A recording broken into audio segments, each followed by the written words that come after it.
So hello everyone and guys, welcome to the channel. So guys, as we know that the result for the UPSC EPFO EO examination is out, and today in front of us we have rank 136 Mr. Aditya Ranjan, जिन्होंने इस exam को clear किया है. And the most important thing is he is again a veteran UPSC aspirant जिन्होंने 4 बार UPSC mains लिखा है. इसके साथ साथ इन्होंने इसी प्रेपरेशन के दौरान अपने मास्टर्स की है, अपने जीआरएफ क्लियर किया है, and now he is UGC NET clarified in the geography also. So बहुत ही इंटरेस्टिंग पर्सनैलिटी हैं. अगर मैं आपको बात करूं तो इनके डिटर्मिनेशन, रिजिलियंस, एकेडमिक एक्सीलेंस, बहुत चीजें आपको यहाँ से सीखने को मिलेंगी. So I congratulate you Aditya for achieving this goal in your life. Thank you so much, sir. Thank you for welcoming me here. And Aditya, अगर मैं सबसे पहले चीज शुरू करूं, जैसे कि जब हम बात कर रहे थे तो आदित्य ने वैसे, अगर जैसे मैंने आपको बोला कि इन्होंने नेट क्वालिफाइड किया ज्योग्राफी में, बट इनके बारे में एक इंटरेस्टिंग किस्सा क्या है कि इन्होंने ग्रेजुएशन की है बैचलर्स इन सिविल इंजीनियरिंग में. तो मेरा पहला सवाल यही है कि एक सिविल इंजीनियर, जो कि आप काफी इंस्टीट्यूट जैसे Birla institute of technology Ranchi से आपने सिविल इंजीनियरिंग की है, काफी प्रोमिनेंट इंस्टीट्यूट है, तो वहां से पब्लिक सर्विसेज में शिफ्ट होने का मन आपने कब बनाया? क्योंकि जनरली जो लोग यूपीएससी का मन बनाते हैं वो जनरली आर्ट्स को प्रेफरेंस देते हैं कि चलिए आर्ट्स कर लेते हैं, बिकॉज पता होता है कि +2 या 10th+2 से होता है कि मुझे सिविल सर्विसेज करना है, तो let me pursue with arts. आपने सिविल इंजीनियरिंग से सबसे पहले पब्लिक सर्विसेज का मन कैसे बनाया, और फिर उन्हीं पब्लिक सर्विसेज में आपकी जर्नी की शुरुआत कैसे रही? सर, देखा जाए तो मन तो एक्चुअली बोले ये एक फैमिली वैल्यू और ये इनकलकेशन का पार्ट रहा कि यार थोड़ा सा माइंडसेट हमेशा से वो डेवलप था. I had an inclination towards this civil services as well as other similarly situated exams. तो ये शुरुआत से था. रहा बात सिविल इंजीनियरिंग का, सर एक्चुअली वही 10th करने के बाद लोगों को पता नहीं रहता है, मुझे भी नहीं पता था कि क्या करना है. सबने बोला कि अच्छे स्टूडेंट हो, you should try for engineering. तो मैंने भी कर लिया. फिर करते करते वो 11 12 हो गया. अच्छे मार्क्स आ गए 12th में भी. जेई दे दिया. जेई में भी मतलब सॉर्ट ऑफ मीडियोकर रैंक मिली थी 22,000 की. एंड जेई के थ्रू मेरा वहाँ Birla institute of technology Mishra में हो गया. तो ब्रांच भी ठीक ठाक मुझे मिल गया civil engineering. So I was comfortable there कि यार ठीक है, एक सेटल हो जाएगा यहाँ पर बात. फिर सिविल इंजीनियरिंग करते करते फिर लगा कि मेरा एक्चुअली एक इंटर्नशिप हुआ था डीएमआरसी में, दिल्ली मेट्रो में, सेकेंड ईयर के जस्ट वो खत्म हुआ था तब. तो वंस रीचिंग देयर 2 महीने में वहां रहा. तो इत्तेफाक से वहां पर जो असिस्टेंट इंजीनियर थे वो भी मेरे कॉलेज के सीनियर निकल आए. 2008 पास आउट. तो उन्होंने मेरे को सीधा ओपनली पूछा कि यार मतलब इंजीनियरिंग करना है या कुछ और करना है. उनका मतलब उनको पता था ऑब्वियसली कि लोग क्या करते हैं इंजीनियरिंग के बाद. तो मैंने उन्हें बताया कि सर, मन तो है, मतलब ठीक है इंजीनियरिंग में मजा आ रहा है, लेकिन मन थोड़ा सा लिटिल एक सॉफ्ट कॉर्नर है कि ये सब चीजें भी करनी है. तो उन्होंने मेरे को बहुत ब्लंटली एडवाइस किया कि यार मतलब जब है तो बस वही करो, ज्यादा इधर उधर भटको मत, लेट्स गो विथ इट. तो थर्ड ईयर जैसे ही मेरा शुरुआत हुआ तो मैंने वो एनसीईआरटी और ये सब मैंने खरीद के रख ली. और अपनी इंजीनियरिंग वाली ये सब जो बुक थी, काफी मैंने कम उसे कर ली. बस मैं बेर मिनिमम पढ़ा कि यार मुझे अच्छे नंबर आ जाए ताकि मैं एक कंफर्टेबल 7 सीजीपीए के ऊपर रहूं. तो और एनसीईआरटी ले करके फिर वही हमने पढ़ना स्टार्ट कर दिया थर्ड ईयर के बाद से. तो वो वहां से फिर वो क्या बोले सिलसिला शुरू हो गया था. माइंडसेट भी डेवलप पहले से थी, और एक एकदम चैनलाइज्ड और फोकस को ट्रैक मिल गया लाइफ को कि यार अब यही करना है बस. तो जब आपने जैसे सिविल सर्विसेज, आपने अब ठान तो लेके मुझे पब्लिक सर्विसेज की तरफ जाने की, सिविल सर्विसेज की तरफ जाना है, तो पहला एक्सपीरियंस क्या था? बिकॉज जब आपने फर्स्ट अटेम्प्ट दिया तो उस टाइम पे कोविड था, ठीक है, जी हाँ. और बहुत ज्यादा उस टाइम पे इफ्स एंड बट्स थे, बिकॉज फर्स्ट अटेम्प्ट कोविड के टाइम पे एक तो वैसे ही माहौल ऐसा था उस टाइम पे कि प्रिपरेशन करने को भी दिल कर रहा है और नहीं करने को भी दिल कर रहा है. तो आपका पहला एक्सपीरियंस इस सिविल सर्विसेज में कैसा था? ऑब्वियसली घबराहट बहुत थी, जो कि मेरे पेपर में भी मुझे सफर करना पड़ा इसी चीज को लेके. एक्चुअली पढ़ने का माहौल घर पर बन गया था मेरा जब मैं कोविड के दौरान मैं घर पर आ गया था पहले से. तो पढ़ने का माहौल सेट था. मुझे बस पता था कि मुझे पढ़ाई करनी है. बट वो एमेचर आप बोलिए या फिर वो प्रेशर हैंडल करना मुझे नहीं आता था। तो फर्स्ट जब प्रीलिम्स मेरा हुआ था 2020 का अक्टूबर में वो हुआ था, और मैंने अपना जैसे ही पेपर खोला तो मैं तो वहां पर शॉक में चला गया कि यार ये सब तो पता ही नहीं मुझे। तो फिर बहुत मेरे अपने आप को ये कंट्रोल किया, तसल्ली दी कि अच्छा कोई बात नहीं, all is well, all is well. मैंने फिर ढूंढना शुरू किया कि कोई छोटा सा सवाल कुछ मिल जाए कि कहीं से मैं स्टार्ट कर सकूं। तो मुझे याद है वो बिरसा मुंडा एंड उलूगन पर एक सवाल आया था उस साल, तो मैंने उसे पहले टिक किया। फिर वो थोड़ा सा बूस्ट मिला, फिर उसके बाद फिर और मैंने छोटे छोटे सवाल शुरू किए करना। बट ये सब हो रहा था, and in the middle of the exam, one one and half hours के बाद फिर मैं पैनिक में मैं चला गया कि यार ओएमआर भी भरना है अभी, हाफ टाइम खत्म हो चुका है। फिर पैनिक होते होते वो इतना हो गया कि मैंने डायरेक्टली ओएमआर शीट में ही मैंने बबल भरने शुरू कर दिए। और क्वेश्चन पेपर पर वो कुछ मैंने टिक भी नहीं मारा, डॉट तक नहीं मारा, मैंने डायरेक्टली ओएमआर पर भरना लगा। करते करते जब फाइनली जब वो उसने पेपर इन्विजिलेटर ने ले लिया, मेरे क्वेश्चन पेपर पर तो कुछ लिखा ही नहीं था। 40 क्वेश्चन के अलावा टिक मारे ही नहीं थे उस पर। और बाकी 60 पर मैं डाउट में चला गया कि इसमें मैं क्या किया हूँ। और थोड़े बहुत मुझे याद आ रहे थे तो मैंने तुरंत तुरंत वहीं पर टिक मार दिए। फिर बच्चे लोग निकल गए एग्जामिनेशन हॉल से, मैं एग्जिस्टेंशियल क्राइसिस में चला गया। मैं सर नीचे करके वहीं टेबल पर मैं बैठा हुआ हूँ, एकदम पसीना पसीना हो रहा हूँ, और एंशियस तो था ही पहले से ही कि अब क्या होगा।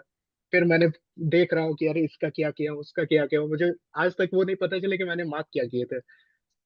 वैसे करीब 6-7 सवाल रह गए थे लास्ट तक। फाइनली वही मैं चेक भी नहीं कर पाया घर आकर के, मुझे बस डाउट में थे कि अच्छा ये सब के आंसर तो पता नहीं है। तो वो बहुत फनी इंसिडेंट रहा मेरे लाइफ का कि यार एकदम प्रेशर में आकर के आदमी, तब जो आता है वो भी खत्म हो गया, और जो मार्क करना था वो तो वो भी नहीं किया हम।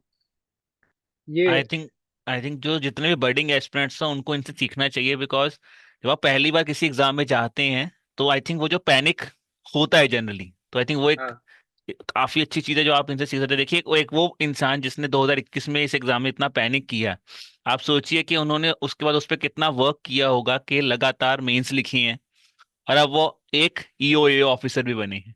उसी टाइम पे जैसे आपने बोला आपने कोविड के टाइम पे दिया, उसी टाइम पे ईपीएफओ ईओएओ भी आया था 2020 वाला। जी तो हाँ क्या जी हाँ। आपने उस एग्जाम को अप्लाई किया था? हाँ जी, मैंने अप्लाई किया कर रखा था, बट मैंने थोड़ा सा लेट अप्लाई किया था। तो मेरा सेंटर वो मुझे जयपुर मिला था, और मैं उस टाइम लखनऊ में था। तो ऑब्वियस वाली बात थी, कोविड भी थी, तो मैं जा हम्म। नहीं पाया देने। मैंने बट अप्लाई पहले से कर रखा था। तो जब आपने 2021 का 2020 का एग्जाम दिया, उसके बाद जब आपकी जर्नी स्टार्ट हुई सिविल सर्विसेज वाली, ठीक है, जिसमें आपने 21 22 23 लगातार मेंस लिखने स्टार्ट किए पहले अटेम्प्ट के बाद, आपने जितने मेंस लिखने स्टार्ट किए, जी तो मैं थोड़ा सा जानना चाहता हूँ कि ये जो ईओएओ आपकी लाइफ में आया, क्योंकि ये बहुत इंटरेस्टिंग चीज आप सब सुनना इनसे। ईओएओ पहले वाला इन्होंने भरा था तो ये जाना नहीं चाहते, तो ये जा नहीं पाए। दूसरा हम्म। एग्जाम ऐसा था कि जो ये भरना नहीं चाहते थे इनसे भरवाया गया है, इनको भेजा गया कि आप जाइए जाके भी एग्जाम दे के आइए। और शायद वो एक ब्लेसिंग्स इन डिस्गाइज थी इनके लिए कि वो गए और इस एग्जाम को दिया और इनका एग्जाम क्लियर हुआ। तो मैं चाहता हूँ आप ये होल स्टोरी थोड़ा सा बच्चों के साथ शेयर करें कि जी कैसे हुआ ये अब, इस साल का एग्जाम। हाँ ऑब्वियस वाली बात है कि अगर आप जब सीएसई के साइकिल में रहते हैं, आप प्रीलिम्स मेंस और इंटरव्यू, आपके दिमाग में वही चलते रहता है सालों भर कि अब प्रीलिम्स हुआ, फिर मेंस हुआ, फिर इंटरव्यू करेंगे, फिर दोबारा साल वही हम करेंगे। तो इस बीच मैंने फिर से जब 2023 वाली वैकेंसी आई तो मैंने फॉर्म भर दिया था।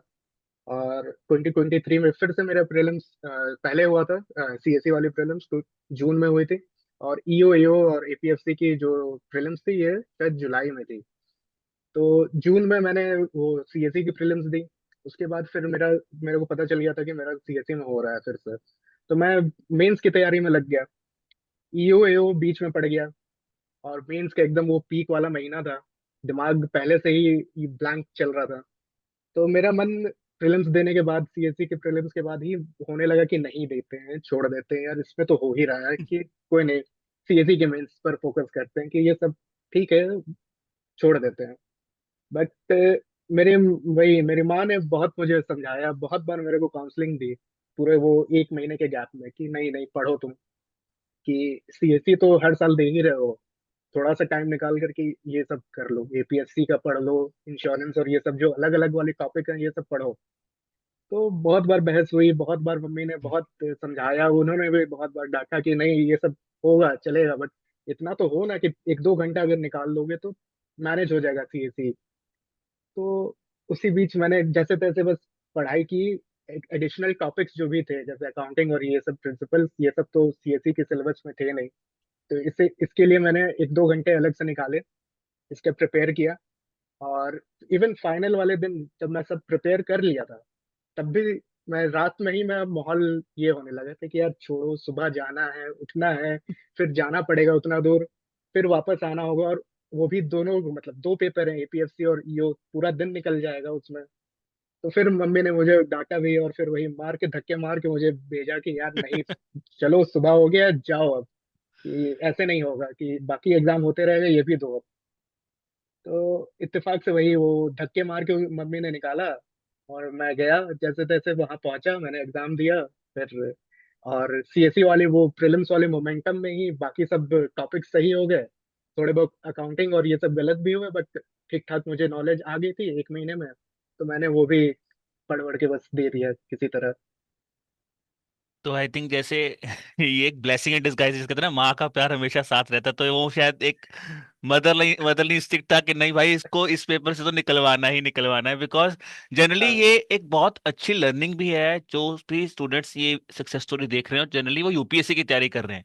क्योंकि ये हाँ। आदित्य ने बहुत सही बात बोले कि बहुत बार होता है कि हम यूपीएससी की तैयारी कर रहे होते हैं, और जिन भी स्टूडेंट्स का प्री मेंस चल रहा होता है तो एक काइंड ऑफ साइकोलॉजिकली हो जाता है कि पीएम हो रहा है, बस आई की हम्म। देरी है, तो आई भी इस साल हो जाएगा। हम्म। प्री मेस के टाइम पे बहुत बार हम लोग एलिनेट हो जाते हैं कि जी हमें हाँ। बाकी दुनिया का बारे में या बाकी एग्जाम्स के बारे हम्म। में हम बिल्कुल ही किसी जो और एग्जाम पर हम फोकस भी नहीं दे पाते हैं। बिल्कुल।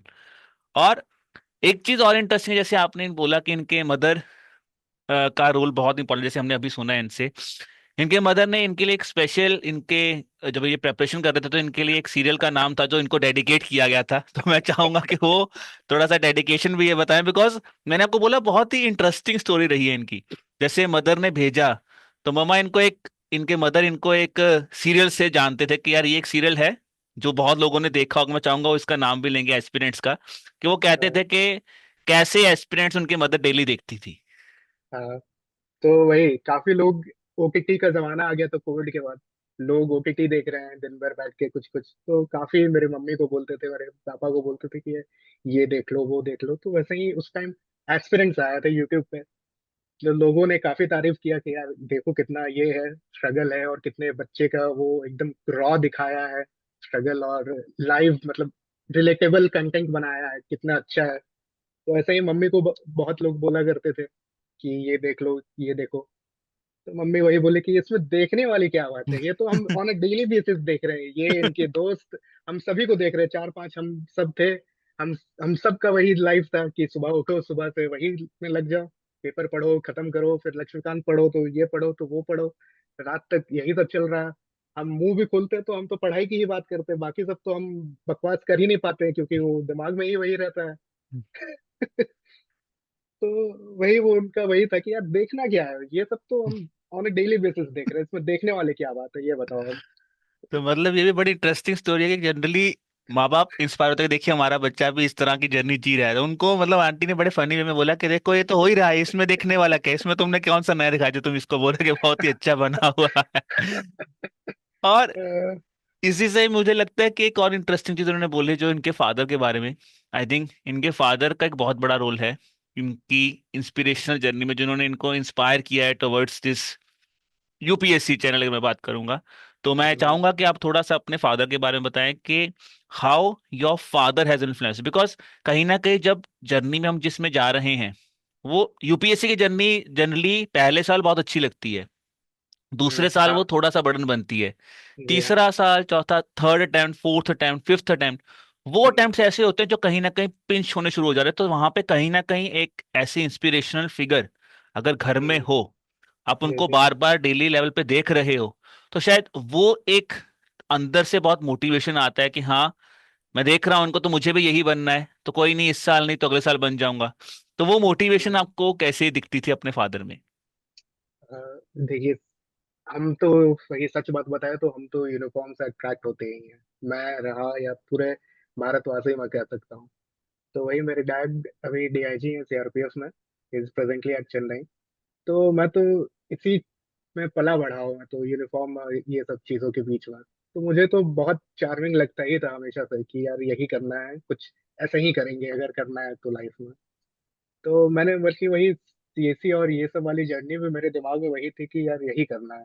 बल्कि इवन इत्तेफाक से वो भी मैं बताना चाहता हूँ कि अगर मेरा मैं सिविल इंजीनियरिंग में ही रहता तो आई वुड हैव प्रेफर्ड कि मैं आईईएस दूं और फिर मैं या तो बीआरओ में चला जाऊं या तो एमईएस में चला जाऊं। मेरे दिमाग में वो पहले से था। तो ऐसी ऐसी चीजें तो हमेशा से मोटिवेट और इंस्पायर करती ही रही बचपन से। तो इसलिए माइंडसेट ही डेवलप था कि यार ये सब वैल्यूज जो जैसे हैं डिसिप्लिन और इंटीग्रिटी और ये सब से तो मैं रूबरू रहा ही हूँ। तो वो था कि यार इंस्पायरिंग फिगर घर में ही है और बाकी लोग भी हैं, तो यही करना है अपने को बस हमेशा से। तो आई थिंक ये आपको कहीं ना कहीं बहुत बड़ा एक मोटिवेटिंग फैक्टर, जब घर में ही आपको ऐसे, क्योंकि उनकी आपको जर्नीज दिखती हैं जनरली। ब्यूरोक्रेसी में बहुत लोग ऐसे होते हैं जो, हम लोग ब्यूरोक्रेट्स को देख के बड़े होते हैं, बट उनका अप्स एंड डाउन शायद हमें जाने के बाद पता चलता है। आपको जी अप्स एंड डाउन पहले से ही पता होगा, बट फिर भी जी एक इतनी बड़ी इंस्पिरेशन मिलना कि नहीं मुझे करना ही ये है, आई थिंक वो एक बहुत हाँ बड़ी, वो बहुत बड़ा एक फैक्टर रहा होगा इस पूरी जर्नी में। जी हाँ। वो काफी मोटिवेटिंग फैक्टर रहा और काफी एक वही तो वो हम उस लेवल तक और उस चीज को पाने की शिद्दत जो होती है वो हमेशा से थे कि यार करना है तो वो लेकर के आएंगे। अगर गए हैं इस चीज में तो वहां तक पहुंचेंगे ही हम। एकदम वो टारगेटेड वो था कि यार यही करना है बस। तो जब आपने इंस्पिरेशन ली अपने फादर से और आपको पता है कि मेरा एंड गोल, मैं चाहता हूँ कि मैं यहाँ पे पहुंचूं, और जैसा हम डिस्कस कर रहे थे कि आपके फादर बिकॉज काफी अच्छे रैंक में है, तुमको काफी ब्यूरोक्रेट्स नए मिलते भी थे, तो जी हाँ कितने ब्यूरोक्रेट से उन्होंने आपको रूबरू करवाया, और वो जी क्या, जो वो इंटरेक्शंस थी, कहाँ कहाँ पे आप मोटिवेट हुए, या कहाँ कहाँ पे थोड़ा सा पापा ने आपको डांटा भी कि देखो तुम ये नहीं ठीक कर रहे हो, या तुम्हें ये ठीक नहीं करना होगा, तुम्हें ये तुम हाँ ठीक नहीं कर रहे हो, वहां से सीखो, तो वो हाँ। कैसा था? ये तो होता था। ये तो सही बात है कि पापा बहुतों को मेरे पास सॉरी। भेजते भी थे और मुझे भी बहुतों के पास भेजते रहे हैं हमेशा से कि इनसे सीखो या इनसे बात करो। इवन जब मैं छोटा था तब भी मुझे पकड़ के ले जाते थे कि चलो नया कोई आया है या फिर इससे मिलते हैं कि क्या करके आए हैं और कैसा है, इसका क्या एप्टीट्यूड रहा है, देखो सीखो। तो काफियों से मैंने मुझे मुलाकात होती रही है बचपन से। सबसे इंस्पायरिंग इंस्पायरिंग एक थे, एक एक्चुअली में थे। He is from Assam cadre. His name is पुरु गुप्ता।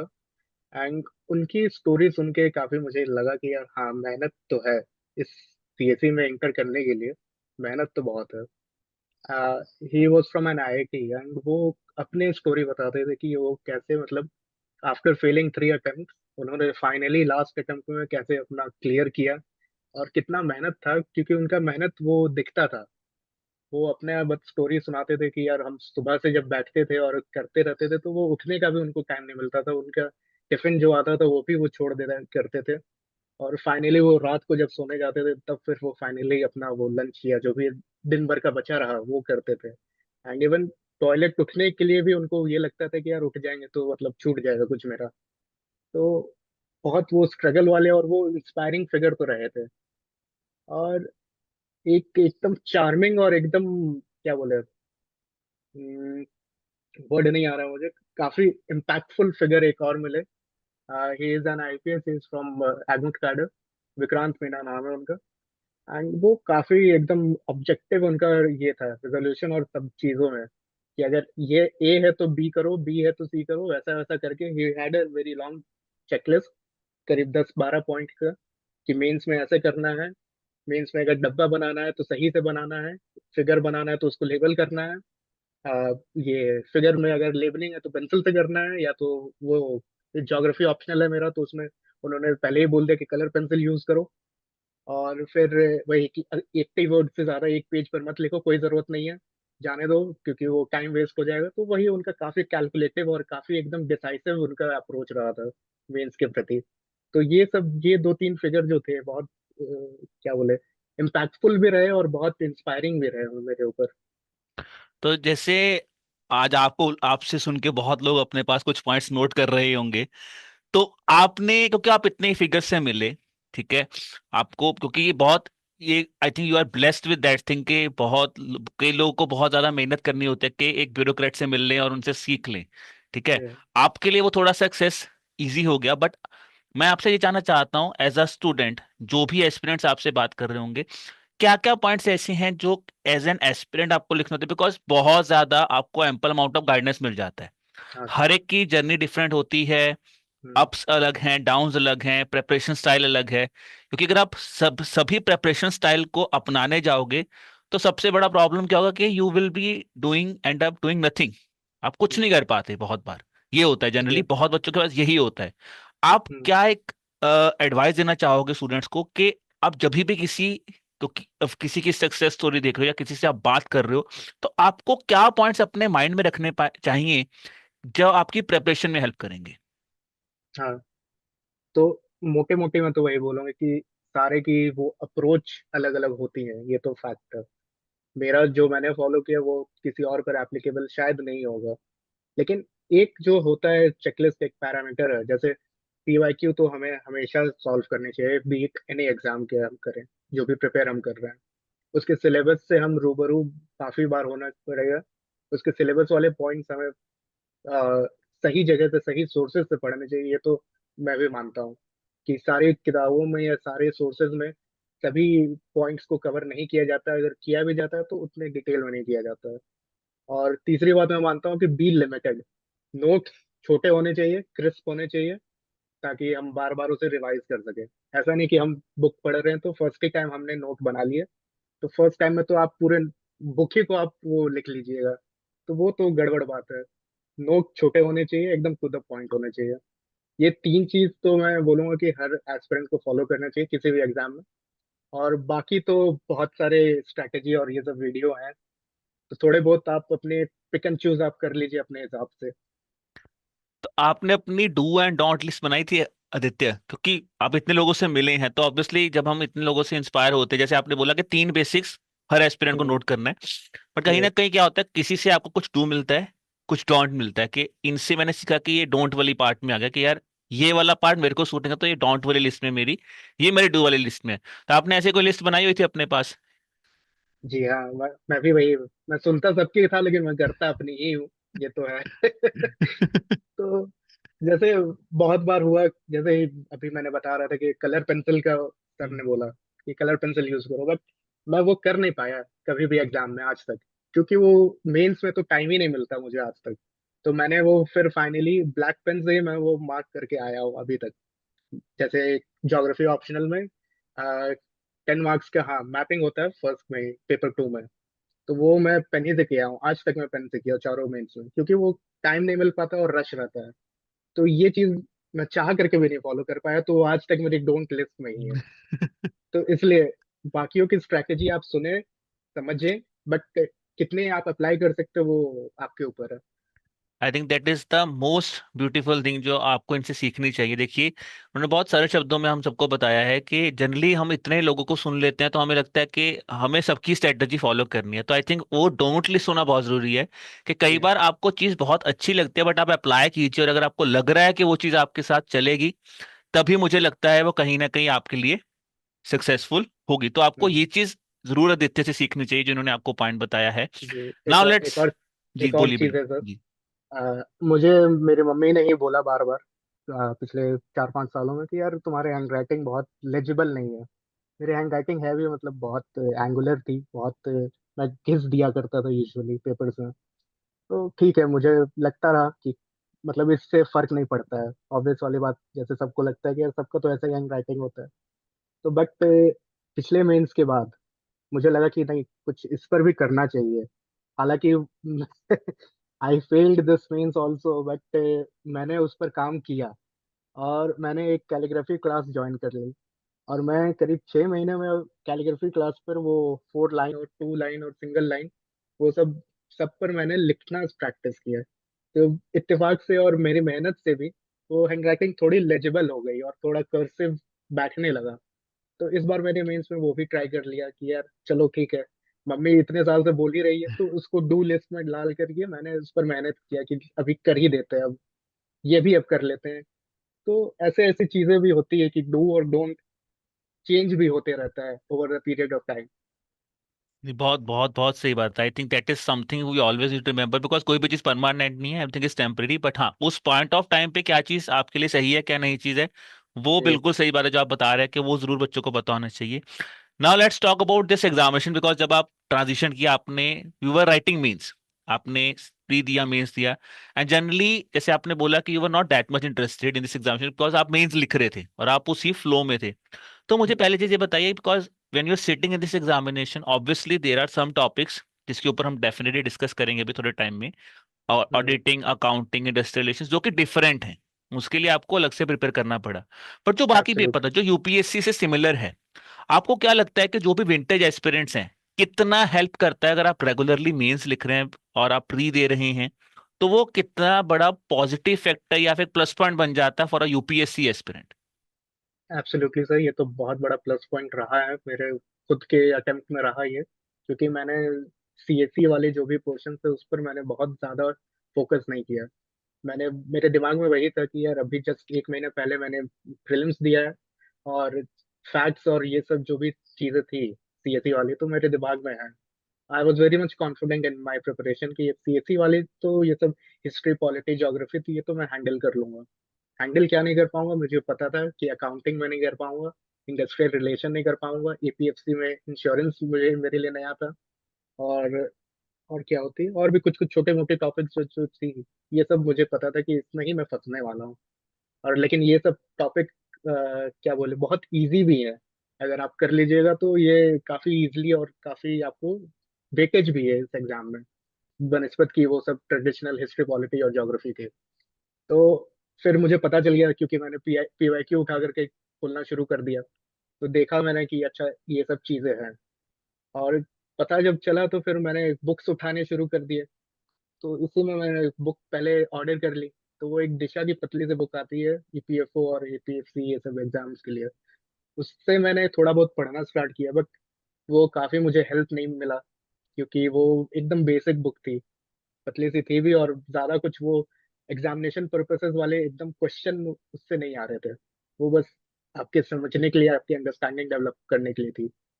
तो फिर मैंने बाकी सोर्सेज को ढूंढना शुरू किया कि कहाँ से मिल जाए, ताकि मेरा क्वेश्चन एक दो तो फंसना चाहिए डायरेक्टली कि यार ये पढ़े सीधा आ गया। तो वैसे वैसे सोर्सेस मुझे फिर एक्चुअली वो यूट्यूब पर ही सर्च कर करके मुझे मिला। हम्म। तो जब आपने, जैसे आपने बोला कि मैंने सीएससी वाले टॉपिक्स तो मुझे शॉर्ट शॉर्ट थे कि यार यहाँ पे तो I can perform really really good, ठीक है, शायद आपने बोला कि मैंने बुक ऑर्डर की, मुझे इतना उससे बेनिफिट नहीं मिला, तो फिर आपने इनके लिए क्या अप्रोच फॉलो की? बिकॉज टाइम भी कम था, आपने बोला आप प्री दे रहे थे और उस प्री के जी। जिस विद इन मंथ के बाद जी। जी। आपका ईओयू और एपीएफसी का एग्जामिनेशन था। जी। तो उस मंथ में आपने ये रखा था कि कुछ मुझे सिलेक्टेड टॉपिक्स उठाने हैं, या फिर हाँ। आपने बोला कि नहीं चलो जितना मतलब जो भी है मैं सारा कुछ पढ़ूंगा? तो आपकी अप्रोच क्या थी? सिलेक्टेड टॉपिक्स अगर आपने उठाए तो आपने उनको कैसे पिक किया, और फिर आपका क्या उसके लिए पर्सपेक्टिव था कि मुझे इस सिलेक्टेड में क्या पढ़ना है? क्योंकि कई बार क्या होता है सिलेक्शन में भी आगे सिलेक्शन हो जाती है कि जी। लेबर लॉ पढ़े, लेबर लॉ में जी। चार पढ़े, चार में से भी आधा काट दिया कि चलो इसमें से आधा आधा नोट कर लेते हैं, और ये बहुत जी। कॉमनली बहुत बच्चे कर रहे होंगे ये चीज। हाँ। तो तो तो आपकी क्या अप्रोच थी? लेबर लॉ में तो मैंने भी वही काम किया था एक्चुअली, मैं बताऊं, क्योंकि वो 20-30 लेबर लॉ तो याद होने से रहे मेरे को, खुलते के साथ समझ में आ गया था। तो मैंने भी मैटरनिटी बेनिफिट उठा लिया, और एक दो और ऐसे ऐसे इंडस्ट्रियल रिलेशंस एक्ट जैसे उठा लिए, और इम्पोर्टेंट वाले मैंने तो पहले उठा लिए कि यार ये तो पक्के से करने हैं। बाकी प्लांटेशन एक्ट हो गया या वैसा कोई बहुत वेग, या फिर मुझे लगा कि यार ये तो काफी मतलब इंडस्ट्री स्पेसिफिक हो गया, जैसे माइंस हो गए या फिर बॉयलर्स एंड प्लेट एक्ट हो गया, तो मैंने उन छोटे छोटे को मैंने थोड़ा सा निग्लेक्ट कर दिया कि कोई बात नहीं, देख लेंगे, अगर आएगा तो थोड़ा सा लॉजिक लगाएंगे और हम्म। वही करेंगे। लेकिन इंपॉर्टेंट वाले और ये सब को तो मैंने पकड़ लिया, क्योंकि मैटरनिटी बेनिफिट से वो बार बार पूछ रहा था, मैंने देख लिया था। तो और मेरे एग्जाम में भी आया था जहाँ तक मुझे याद है। तो ये सब चीज़ों के तो पक्के से मैंने नोट अच्छे से बना लिया। और सिंस मुझे वो कंप्लीट हिस्ट्री पॉलिटी ज्योग्राफी नहीं पढ़ना था, तो मेरे टॉपिक ही कम बचे मेरे पास। इंडस्ट्रियल रिलेशंस बचा, अकाउंटिंग एंड अकाउंटिंग प्रिंसिपल्स थे, और एक और शायद इंश्योरेंस मैंने पढ़ा था, और लेबर लॉ तो मैंने छांट के ही पढ़ा क्योंकि पूरा मेरे बस की नहीं थी। तो ये चार चीजों पर ही मैंने फोकस किया एक महीने में। जिनके पास टाइम है तो वो बाकी भी पढ़े, हिस्ट्री पॉलिटी ज्योग्राफी, बट क्योंकि मेरे पास था नहीं और मेरा उतना माइंड भी चल नहीं रहा था कि यार मेंस देना है, इससे थोड़ा सा कम ही मैं टाइम, एक दो घंटा ही बस निकाल के दे रहा था, तो इतने ही मैंने बस कवर किया। पीवाई की मैंने रट लिया कि क्या क्या कुछ कुछ टर्म्स स्पेसिफिक आते थे, अकाउंटिंग में तो बहुत आते थे कि डेफर्ड पेमेंट हो गया या वैसा वैसा। तो मैंने उसे रट लिया कि अच्छा ये आएगा तो मतलब इसका मतलब ये होता है, क्योंकि वो मुझे बुक में भी नहीं मिला, यूट्यूब पर ही एक दो जगह मिला था, तो मैंने उसे लिख के रख लिया कि अच्छा दिस मीन्स दिस तो दिस मीन्स दिस, बस ऐसा और अप्रोच था एकदम। एक चीज जैसे आपने बोला, काउंटिंग में एक दो न्यूमेरिकल्स भी आए थे इस बार हाँ, ईओ में। गलत हाँ। गलत हो गए थे मेरे। तो मैं एक्चुअली यही पूछना चाह रहा था कि आपने मतलब वो चीज अटेम्प्ट की थी या आपने सोचा छोड़ दो यार, न्यूमेरिकल्स तो कह रहे ही नहीं है तो उसको क्या ही अटेम्प्ट करेंगे। नहीं, मैंने किया था, मेरे गलत हो गए थे, मुझे याद है, अच्छे से याद है। मैं जोश में आ गया था कि अच्छा देखते, कुछ 7,000 शायद उसका आंसर था जहाँ तक मुझे याद है। मैं कर दिया था कुछ कुछ उटपटांग, मैंने प्लस माइनस करके मैंने और टिक भी मार दिया था कुछ पे। आदित्य, एक चीज मैं आपसे और जानना चाहता हूं, जैसे हमने बोला कि कई तो ये मुझे एक बहुत इंटरेस्टिंग पॉइंट जब हम डिस्कस कर रहे हैं, क्योंकि जब हम जनरली जो यूपीएससी एस्पिरेंट्स हैं, क्योंकि एक होता है नॉन यूपीएससी एस्पिरेंट, उसके लिए तो हिस्ट्री ज्योग्राफी पॉलिटी वो बहुत ध्यान से पढ़ता है और उसको हर एक चीज बहुत ज्यादा एक होता है कि मुझे करना है। जब हम हम्म, यूपीएससी एस्पिरेंट्स होते हैं तो जनरली यूपीएससी विंटेज एस्पिरेंट्स भी कई बार गलती कर लेते हैं, क्योंकि वो ज्यादा बहुत ज्यादा कॉन्फिडेंट हो जाते हैं, क्योंकि उनको लगता है कि यार हम तो ये चीज डेली पढ़ रहे हैं और वही स्टैंडर्ड हाँ बुक्स बार बार बार बार बार बार पढ़नी। तो जी last point of time, because जब भी कोई एग्जाम आता है, every exam is a new exam. चाहे आपने जी हाँ। कितना भी पढ़ा हो, हम्म, आप जब एग्जाम में बैठोगे तो वो बिल्कुल नया एग्जाम है। तो हम्म, जो स्टैंडर्ड बुक्स आपने बार बार पढ़ी होंगी, जैसे पॉलिटी की लक्ष्मीकांत होती है, जी हिस्ट्री के लिए जैसे एनसीईआरटीज होती हैं, या फिर आपने जो भी हाँ, सोर्सेस वो फॉलो किए, स्पेक्ट्रम। तो हाँ, तो आपने यूपीएससी को जो आपका फॉर्टे था कि यार ये तो मेरा गलत नहीं होगा, तो आपको आप क्या गाइड करोगे स्टूडेंट्स को कि उसमें आपको क्या अप्रोच फॉलो करनी चाहिए? बिकॉज अगर आप पढ़ के ही नहीं जाए तो आप ये नहीं ना ले सकते, और आपको बाद में याद आया कि यार ये तो स्पेक्ट्रम में लिखा हुआ था, नहीं हुआ, तो जी फिर वो बहुत बड़ा गिल्ट हो जाता है। तो what should be the approach? Approach sir एकदम सिंपल है, जैसे मैंने बोला क्रिस्प नोट होने चाहिए। सारे पॉइंट वो 3 4 पन्नों में आ जाना चाहिए आपका। 3 4 शायद बहुत कम हो जाए, बट हाँ एक मिनिमम एक होना चाहिए जो कि आपके A4 पर होना चाहिए आपके हाथ में। तो आपको वही बार बार आपको पढ़ना है, दोबारा तो आप किताब उठा नहीं सकते इतने शॉर्ट पीरियड ऑफ टाइम। आपके आपके यार best friend would be your notes, ये तो एकदम, beat for history, beat for polity, beat for ये सब चीजों के लिए एकदम, ये तो एकदम ये है सर, क्लियरिटी होनी चाहिए इसके लिए। और दूसरी बात सर, मॉक सीएससी में जैसे हम प्रीलिम्स के पहले हम देते रहे हैं, तो एक्चुअली वो सब चीजें कहीं ना कहीं बैक ऑफ द हेड में रहती है कि नया इन्फॉर्मेशन मॉक से निकाल लिए, उसको अपने नोट में ऐड कर दिए, तो आपका वो नोट एक रिलेवेंट नोट रहता है। एक वो डेड नोट नहीं बन के रह जाता है जो कि सिर्फ एक स्पेक्ट्रम की किताब से बना हुआ नोट है।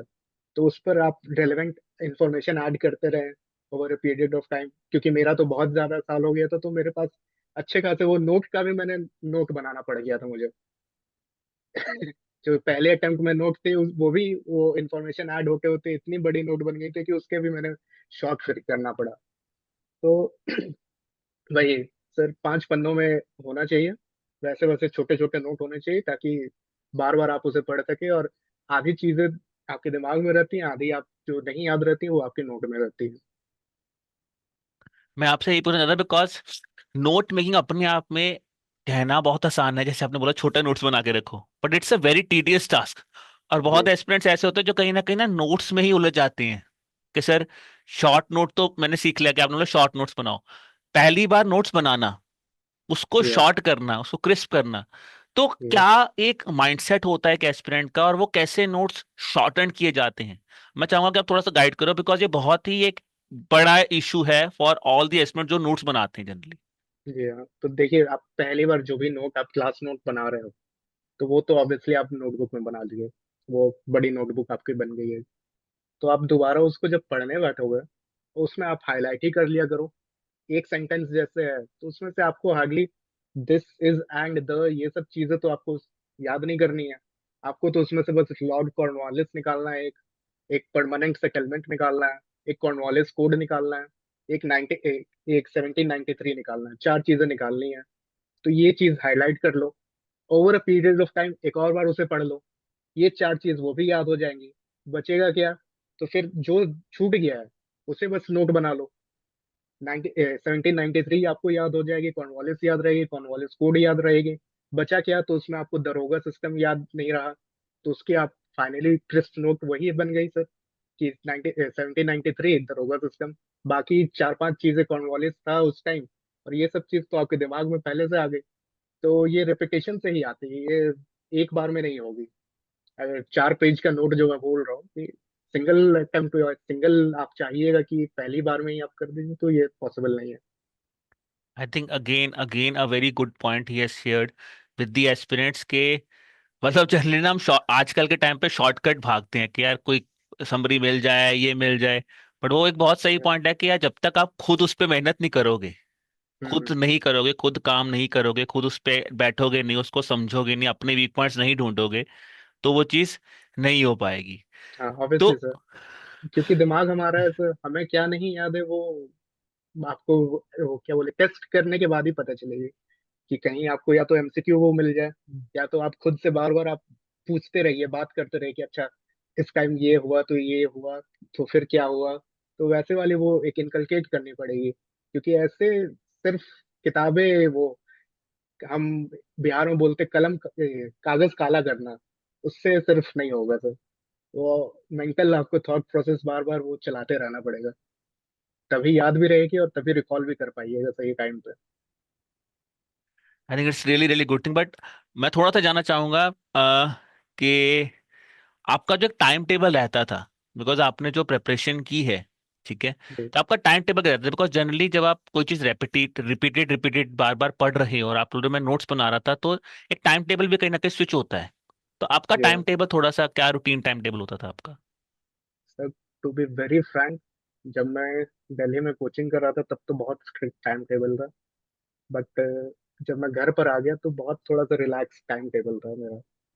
क्यों था? क्योंकि मुझे थोड़े अटेम्प्ट के बाद समझ में आ गया कि मेरी एफिशिएंसी घटते रही है, और घट रही है तो फिर मैं उतने 12 घंटे में पढ़ नहीं पा रहा था।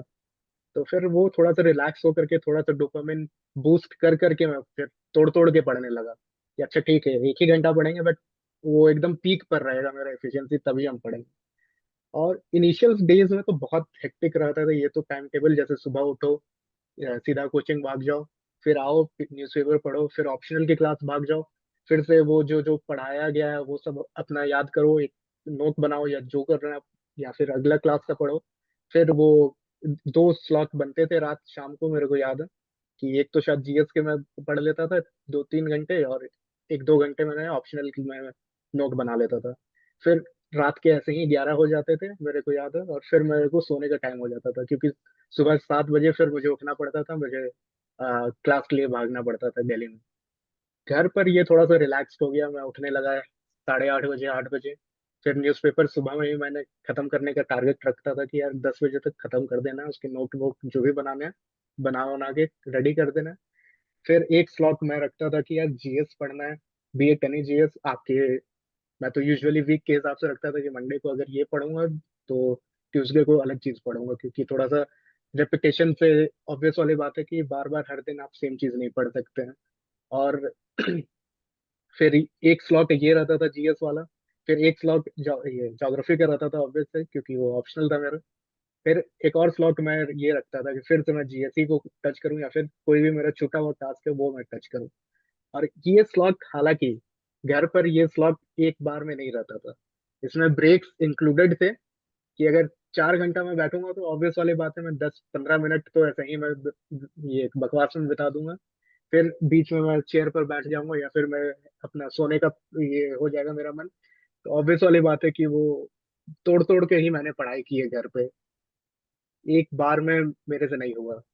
कोचिंग के साथ बहुत इजी था क्योंकि वो टाइम टेबल एकदम रिजिक्ट रहता था, बट घर पर नहीं हुआ ये। I think again that's a good thing के काफी बच्चे यहाँ से सीख सकते हैं कि देखिए आप एक कोई कहते हैं ना कि hard and fast rule time table नहीं है, आपको वो कहीं ना कहीं अडेप्ट करने पड़ेगा as per your preparation, as per your level of thing. Hmm. हमने सब कुछ डिस्कस किया, अब हम एक बहुत इंपॉर्टेंट चीज इनके साथ बहुत टाइम से डिस्कस कर रहे हैं, इनके नोट्स। तो आई थिंक अगर हम जब इनसे बात कर रहा था तो एक चीज में, क्योंकि ये बहुत हंसमुख चेहरा है, हमेशा हैप्पी रह रहे हैं। आई थिंक मैंने इनको देखा था जब हम कल जब हमसे डिस्कशन कर रहे थे कि एक पॉइंट ऑफ थिंग जिस पे ये बहुत ज्यादा एक काइंड ऑफ डिप्रेस हो चुके थे, मतलब बिल्कुल टूट चुके थे। तो मैं चाहूंगा वो थोड़ा सा बताइए कि वो नोट्स, कितने नोट्स की इंपॉर्टेंस क्या है। आई थिंक आप यहाँ से समझेंगे इनसे, जब इनका वो इंसिडेंस मैं चाहता हूँ कि आप स्टूडेंट्स के साथ शेयर करें जो आपके साथ नोट्स का इंसिडेंस हुआ था। जी, तो उस नोट वाले इंसिडेंट तक पहुंचने के लिए एटलीस्ट 2 मिनट लगेगा। तो हुआ यूं कि 2023 का दिसंबर का महीना चल रहा था। 2023 के सितंबर में मैंने फिर से मेंस दिया था, जो कि मेरा तीसरा मेंस था। तो आई वॉज वेरी होपफुल, क्योंकि वो मेंस बहुत अच्छा गया था और मैंने बहुत ज़्यादा मेहनत करके वो मेंस दिया था। तो मैं होपफुल था कि यार इंटरव्यू कॉल तो इस बार पक्का है। मैं होपफुल था, मेरे फैमिली मेंबर्स होपफुल थे कि यार ठीक है, मेहनत है, एंड क्वेश्चन से तो सब अच्छे से लिखे थे, तो बहुत होपफुल रहे। तो 8 दिसंबर का ये दिन था, मुझे अच्छे से याद है। मैं डिब्रूगढ़ से दिल्ली आ रहा था फ्लाइट में। तो 8 दिसंबर के शाम को मेरी फ्लाइट थी, तो मैं 6 बजे तक शायद दिल्ली पहुंचा था। तो फ्लाइट में ही जैसे ही मैंने फोन ऑन किया, तो मैं देख रहा हूँ कि काफी मैसेजेस आने लगे और ये कॉल पर कॉल सबके आ रहे हैं। तो फिर मेरे को लग गया कि यार गड़बड़ हो चुका है कुछ। मेरे दोस्तों ने, मतलब वो पहले से ही, वो फ्लाइट में जब मैं था 3 घंटे, तो उसी में रिजल्ट आ गया। उन्होंने देख लिया था सब रिजल्ट, तो वो मुझे कॉल कर रहे थे सब। तो फिर मैंने जैसे तैसे अपना, फिर पीडीएफ मुझे भी मिल गई टेलीग्राम ग्रुप्स के थ्रू। मैंने अपना नाम वाम देखा, तो मेरा नहीं हुआ था। तो फ्लाइट जब तक वो एयरपोर्ट तक जाती, रनवे से एयरपोर्ट तक 10-15 मिनट लगता, उतने में मुझे हो गया एग्जिस्टेंशियल क्राइसिस फिर से। ये, और ये वाला काफी सीवियर था, क्योंकि मेरे को हमेशा से लग रहा था कि यार ये अटेम्प्ट तो पक्का वाला अटेम्प्ट है। और अंदर से भी फीलिंग थी कि हाँ, बेस्ट दे चुके हैं हम, इससे ज्यादा अब हो भी नहीं सकता। ये भी दिमाग में था कि यार यही था जो था। और वही, फिर मैं प्लेन में ही बैठे बैठे मुझे सर हेड डाउन कर लिया। फिर मैं सोच रहा हूँ, फिर मुझे रोना भी आ रहा है कि यार मतलब अभी भी नहीं हो रहा है ये, कितना बड़ा मतलब फ्रस्ट्रेटिंग बात है। फिर मुझे लग रहा था कि घर पर क्या बोलना होगा, कि अभी तो मतलब वहां से आ ही रहे हो और इतना में तुम, मतलब क्या बोले, ऐसे नेगेटिव न्यूज देने में मुझे बुरा भी लग रहा था और बहुत डर भी लग रहा था कि घर पर कैसे रिएक्ट होगा। फिर फ्लाइट से मैं उतर के फिर मैं अपना मेट्रो लेकर के मैं ओल्ड राजेंद्र नगर जा रहा था। तो जाते जाते फिर बाकी लोगों, जो कि वो ओल्ड राजेंद्र नगर वाले सर्कल थे, उन्होंने मुझे बुला लिया कि आ जाओ, यहीं पर हम खड़े हैं, तो आ जाओ, मेट्रो स्टेशन के नीचे वो लोग आ गए थे। तो फिर हुआ कि हम लोग सब का, मतलब मेरे जानते में से किसी का नहीं हुआ था सिवाय एक के। तो हम लोग सब खड़े थे वहां पे, सब डिप्रेस्ड ही थे कि अब क्या करेंगे, अब कैसे लाइफ को आगे बढ़ाएंगे, ये वो हम सब वही सब बात ही कर रहे थे। मेरे भी दिमाग में चल ही रहा था कि अब क्या बोलूंगा, क्या करूंगा, कैसे करूंगा। उतना में मैं अपना ट्रॉली बैग लिया और मैं चल दिया अपने दोस्तों के साथ। और मैं वापस जब उसके रूम पहुंच गया, तो 20 मिनट करीब निकल गए। मैं वहां पर याद देख रहा हूँ कि मेरा हैंड बैग तो है ही नहीं यहाँ। हैंड बैग नहीं है, तो फिर सबको, मतलब मैंने बोला कि यार मेरा हैंड बैग छूट छूट गया है। तो फिर सबको हम दौड़ते दौड़ते फिर से मेट्रो स्टेशन पर गए। तो हैंड बैग तब तक तो चला गया था। और बगल में वो सब कैमरा वैमरा लगे थे, बट उसमें मैंने बात करने की कोशिश की कि यार देख लो कुछ है तो उन्होंने वैसे मुझे हटा दिया कि यार मैनेजर आएगा तब बात करना, वैसे वैसे करके। और हैंडबैग्स में तो, मतलब क्या बोलूं, मॉनेटरी लॉस तो मुझे हुआ ही जो होना था। मेरे ज्योग्राफी ऑप्शनल के नोट्स थे, और जीएस वाले एक दो चीज के नोट थे, जैसे पेपर 3 वाली जो कि ज्योग्राफी से रिलेटेड वाली थी, और एनवायरनमेंट वाले नोट्स थे। तो 3-4 ये सब जो नोट थी, मेरे प्राइसलेस जो 3-4 साल की मेहनत वाली चीजें थी, इनवैल्यूएबल एकदम थी, वो सब चले गए मेरे। उसके बाद तो मतलब एकदम वो ट्रिप बर्बाद ही हो गया। मेरा दिमाग तो ऑक्यूपाइड ही हो पहले से ही था। एक और सदमा मुझे ये भी मिल गया कि यार अब तो जो कमाया था, ऐसे ही नौकरी नहीं लग रही, और जो पूंजी थी मेरी वो भी मेरी चली गई। मेरे मॉनेटरी लॉस भी बहुत हुआ, हार्ड डिस्क चला गया, ईयरफोन ये सब चला गया। और ये तो बहुत प्राइसलेस लॉस जो मुझे हुआ। ये तो एकदम सदमे में मुझे ले गया। फिर 2 दिन वही मैं दिल्ली आया ही था यूजीसी नेट देने के लिए। ज्योग्राफी ऑप्शनल का वो सब नोट लेके आया था कि यार थोड़ा बहुत पढ़ लूंगा, नेट दे दूंगा। अब पढ़े कहाँ से, वो भी चली गई। तो अलग अब नया टेंशन था कि यार वो नेट है, वो भी मतलब ये आसान तो नहीं है कि उसको भी करना है, और नोट ही चला गया। अब अलग नया टेंशन था दिमाग में कि अब वो भी एग्जाम गया मेरा। अब तो मैं मान के चल रहा था कि वो भी गया। अब मैं बैठ करके बस शांति से कूल बैठा हुआ था। थोड़ा बहुत गूगल ये सब मैंने किया, बस किसी तरह अपना काम चलाया। फिर फाइनली मुझे 2024 के लिए नए नोट बनाने पड़े। I think this tells us के एक एस्पिरेंट के लिए मॉनिटर लॉस से बड़ा चीज होता है उसके नोट्स। मतलब अगर हम अपने नोट्स की वैल्यू नहीं कर पा रहे या हम उसकी इंपॉर्टेंस नहीं समझ पा रहे, तो आई थिंक ये हम सबके लिए है जो भी एस्पिरेंट्स हैं, कि फिर हमें कहीं ना कहीं सोचना पड़ेगा। अरे अभी भी देख सकते हैं आदित्य का फेस के, जो हमें एक स्माइलिंग फेस है, कहीं ना कहीं थोड़ा सा उनको अभी भी वो चीज़ पिंच होती है कि जो मैंने जिंदगी में शायद, क्योंकि एक एस्पिरेंट जिंदगी में अपने नोट्स ही कमाता है, मुझे लगता है कि वही एक चीज़ है जो एज एन एस्पिरेंट आप लोग कमाते हो, अपने पास रखते हो, जो आपकी वैल्यूएबल है। तो आपसे कोई भी हम्म। पूछेगा कि आपने 4 साल किया क्या, तो एक नोट्स आपको एक अपने आप में मोटिवेशन देते हैं कि दुनिया कुछ ना। भी बोल ले, हाँ। मैंने इस सही। 4 साल में ये कमाया है, जो मेरे पास ये हम्म। चाहे 15-20 पेज कुछ भी पढ़ा है, वो मेरे लिए एक मेरा सेंस ऑफ मोटिवेशन हम्म। है। तो अच्छी खासी नोट्स मेरी चले गए, मेरे पूरे ज्योग्राफी ऑप्शनल चले गए सर। अच्छा खासा वो बंडल था, सारे डिफरेंट सब्जेक्ट्स का सब चला गया। तो I think from this low point, let's again थोड़ा सा इनको अगेन स्माइलिंग फेस लेके आते हैं इनके बारे में। अब हम डिस्कस करते हैं इनके इंटरव्यूज के बारे में, बिकॉज हमने सारा प्रिपरेशन डिस्कस किया, ठीक है। और कहीं ना कहीं क्योंकि जो सिविल सर्विसेज का एस्पिरेंट, बिकॉज आप अगर आप इनसे इनका इंटरव्यू देख रहे हो, तो आप देख रहे हैं कि इनका ईओए का जर्नी सिर्फ वो एक पार्ट ऑफ सिविल सर्विसेज के जर्नी में ही चला गया, ठीक है। Yeah. क्योंकि अब मैं जानना चाहता हूँ सबसे इंपॉर्टेंट पॉइंट, बिकॉज जब आपने बोला कि मैंने 2023 में आपने इस एग्जाम को दे दिया, ऑब्वियसली आप मेंस की तैयारी कर रहे, तो आप वहां पे ऑक्यूपाइड हो गए। उसके बाद आपने यूजीसी नेट की तैयारी की, तो आप वहां पे ऑक्यूपाइड हो गए। तो ये जो 1.5 का गैप था, आई थिंक मेरे लिए शायद आपको इतना बड़ा गैप फील ही नहीं हुआ, क्योंकि वो कहीं ना कहीं साइकिल चल रहा था। अब वो होता है ना कि ईओए का एग्जाम दिया और एपीएफसी एग्जाम भी दिया, रिजल्ट हम्म। तो उसी टाइम ही आ गया था, ठीक है। जी। तो पहले तो मुझे ये बताओ कि जब आपका रिजल्ट आया, बिकॉज ईओए का paper was the toughest paper, हाँ जी। एपीएफसी कंपैरेटिवली इजी था। और अगर आप पीवाई क्यूज देख के भी गए हो, तो मेरे हिसाब से ईओए का पेपर पहला पेपर था कि अगर आप पीवाई क्यूज एनालिसिस करके गए हो, हम्म। तो बच्चों का पीवाई क्यूज से विश्वास उठ गया होगा कि एकदम। ऐसा पेपर तो इन्होंने कभी डाला ही नहीं जो इन्होंने इस बार डाल दिया है। हाँ। हाँ। तो उस पॉइंट ऑफ टाइम से जब आपका रिजल्ट आया, तो आपका क्या हम्म। एक्सपेक्टेशन था, ईओए को लेके था या ईपीएफसी को लेके था? तो पहला तो मेरा क्वेश्चन यही है, जी। फिर हम इंटरव्यू के बारे में डिस्कस करेंगे। देखिए सच बताओ तो मेरा यूपीएससी ज्यादा बेटर गया था। ये तो मैं पेपर चेक मतलब वो बबल भरते टाइम ही मुझे समझ में आ रहा था कि ये इतने तो सही हो रहे हैं, इतने तो गलत हो रहे हैं। और ईओ वाले तो मेरे सर के ऊपर से बहुत सारे क्वेश्चन गए थे, मुझे लग भी रहा था कि यार ये तो मतलब चांस ही नहीं होता है इसमें तो होने का, कि इसमें कोई बात नहीं है, चलो एपीएससी में ही हो जाए। तो मैं तो वैसे ही प्रिपेयर्ड ही था कि यार ईओ से कोई उम्मीद नहीं रखता हूँ, रखे भी नहीं मैंने। उसके बाद भी मैंने ईओ को मैंने ध्यान भी नहीं दिया। मैं तो फाइनली जब रिजल्ट आ गया तब फिर मैंने उसका मार्क्स चेक किया कि यार कितने आ रहे थे मुझे। मैं पहले ही मैं हताश हो गया था कि यार इससे तो चेक ही नहीं करूंगा, क्योंकि इसमें तो नेगेटिव ही जाएगा। एपीएससी का मैंने चेक किया था हालांकि, तो उसमें बहुत अच्छे मेरे नहीं बन रहे थे। क्या लोग बोल रहे थे कि कट ऑफ कुछ 130 शायद मेरे हिसाब से बोल रहे थे, बट मेरे 110 और 120 के बीच कुछ वैसे आ रहे थे शायद। तो मैंने एपीएससी का बस चेक किया, फिर मैं भूल गया कि चलो ठीक है, नहीं हो रहा है कोई बात नहीं, मेंस देते हैं यार। ईओ एओ कौन चेक करेगा, क्योंकि वो ऑब्वियसली टफ था। तो फिर मैं मेंस में लग गया। जब फिर रिजल्ट आया तो सब मेरे साथ वालों ने भी दिया था, तो सबने फिर देखना शुरू किया कि रोल नंबर कहाँ है तो देखा।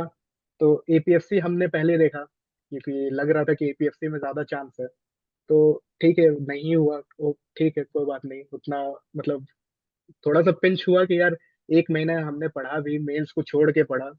बट फिर लगा कि कोई बात नहीं, मेंस तो है, कि यार उसमें कर लेंगे, चलो पढ़ लेते हैं आगे। फिर मैंने ईओएओ की तो मैंने वो पीडीएफ ही नहीं खोली, ये मतलब यार इसमें तो डेफिनेटली होना ही नहीं है। और फिर शाम को, मतलब ये सब शायद दोपहर को हो रहा था, शाम को फिर लोगों ने फिर से मेरे को कॉल किया कि यार उसका भी तो पीडीएफ आया है, उसको क्यों नहीं खोल के देख रहे हो। तो फिर मैंने खोल के देखा तो उसमें मेरा रोल नंबर आ गया। मेरे को बहुत ये हुआ कि यार ऐसा कैसे हो। ये काफी सरप्राइजिंग था फिर। सॉरी। हाँ। तो अब जब आपको रिजल्ट पता लग गया ईओयू का, और जनरल एक्सपेक्टेड था कि 2-3 महीने में इंटरव्यूज हो जाएंगे, ठीक है, और बीच में बहुत ज्यादा र्यूमर्स भी आई कि पता नहीं होगा, इंटरव्यू नहीं हाँ होगा, शायद ये र्यूमर्स भी आया था कि शायद एग्जाम कैंसिल ही ना हो जाए ईओयू वाला। जी तो जी। मैं तो चाहता हूँ कि आपने अपने आप को यहाँ से कैसे एलिनेट किया। क्या आप ये चीजें सुन रहे थे, या आपको आपको था ही कि यार पता नहीं, छोड़ो, मेरा पूरा फोकस अपनी प्रिपरेशन पे था। देखिए, हाँ सितंबर तक तो मैं एकदम एलिनेटेड था ये सब चीजों से, क्योंकि सितंबर तक मेरा दिमाग बस मेंस में लगा हुआ था। तो 2023 के सितंबर के बाद मुझे थोड़ा सा समझ में आया कि अच्छा ठीक है, लोग ऐसा ऐसा बात भी कर रहे हैं। तो मुझे लगा ठीक है यार, करवा दो कैंसिल। मेरे को लग रहा था कि मेंस तो मेरा अच्छा जाएगा ही, करवा दो कोई बात नहीं, कुछ और कर लेंगे, हम तो मेंस में जा ही रहे हैं। जैसे मैंने अभी बोला कि मेरा मेंस तो एक्चुअली में अच्छा गया था, तो बहुत होपफुल था 2023 के मेंस से मैं। तो फिर उसके बाद फिर लगा कि अच्छा इंटरव्यू आ जाएगा। और उस समय तक इंटरव्यू के मॉक्स मार्केट में भी आ गए थे, तो बहुत लोगों ने शुरू कर दिया था, इवन एडुटैप का भी उसी टाइम शुरू हुआ था आई गेस। तो मैंने देखना शुरू किया कि अच्छा ठीक है, मॉक्स कहाँ कहाँ है, तो मैंने शॉर्टलिस्ट कर लिया था 3-4 जगह कि यार अच्छा आएगा तो जैसा ही मैं शुरू कर दूंगा। बट उसके बाद ये आया नहीं कभी। माहौल बना मार्केट में कि अच्छा हो जाएगा हो जाएगा, अभी हो जाएगा, अक्टूबर में हो जाएगा, नवंबर में हो जाएगा, बट आया नहीं। तो सितंबर तक मैंने फिर यूजीसी का फॉर्म भर दिया। तो मैं फिर उसमें भी शुरू कर दिया कि चलो छोड़ो, जब आएगा तब देखा जाएगा, अभी कोई हड़बड़ी नहीं है मुझे। तो मैंने फिर वो सितंबर से करीब वो दिसंबर तक मैंने यूजीसी के लिए पढ़ लिया। तो उसमें टाइम निकल गया, तब भी यूएओ नहीं आया। फिर जनवरी के बाद फिर मेरा दिमाग ये हुआ कि अच्छा अब क्या किया जाए, कि सीएससी वाली जर्नी को कैसे आगे बढ़ाया जाए। तो फिर मैं सोच रहा था कि यार सीएससी छोड़ देते हैं अब, कोई बात नहीं है, सीएससी में मोह बहुत ज्यादा लगा हुआ है, इसलिए हम ज्यादा अटैच होके इमोशनल होकर के सोच नहीं पा रहे हैं, थोड़ा सा रैशनल सोचते हैं। तो जनवरी में मैंने डिसाइड किया कि यार कोई नहीं, बस फॉरेस्ट देते हैं इस बार हम। तो फिर मैंने फॉरेस्ट का प्रिपरेशन शुरू कर दिया जनवरी से। तो जनवरी से मार्च तक करीब मैंने फॉरेस्ट पढ़ा। नहीं सॉरी, मार्च नहीं, फरवरी तक। अ, फरवरी में फिर एक इन्फ्लेक्शन पॉइंट आ गया मेरे मन में, क्योंकि मेरा उस टाइम जेआरएफ का रिजल्ट आ गया और मेरा जेआरएफ हो गया। तो मुझे लगा कि यार चलो कोई नहीं, एक ये हो गया, हम मेरे को वो मिला है, क्या बोलते हैं, फॉल बैक करने का एक ऑप्शन है। So let's revert back to CSE अब। तो मेरे दिमाग में वो आया, और मैं और मेरा एक और दोस्त, हम दोनों डिसाइड ही वही किए थे कि यार इस साल सीएसई नहीं देना है, देना भी है तो बस फॉरेस्ट देना है। हम दोनों के दिमाग में वैसा आ गया थॉट कि नहीं, दे ही देते हैं यार, कि थोड़ा सा और मेहनत करेंगे वो हो जाएगा, मतलब हम थोड़ा सा कहीं कहीं लैग कर रहे हैं, ये सब चीज ठीक कर देते हैं। तो ये सब चीज जैसे मैंने बताया कि मेरी मम्मी ने बोला कि यार तुम लैग कर रहे हो हैंड राइटिंग में, तो मैंने वो हैंड राइटिंग में मैं वो कैलीग्राफिया में शुरू कर दिया। कैलीग्राफी अब करते हैं, चलो थोड़ा सा हैंड राइटिंग सुधारते हैं।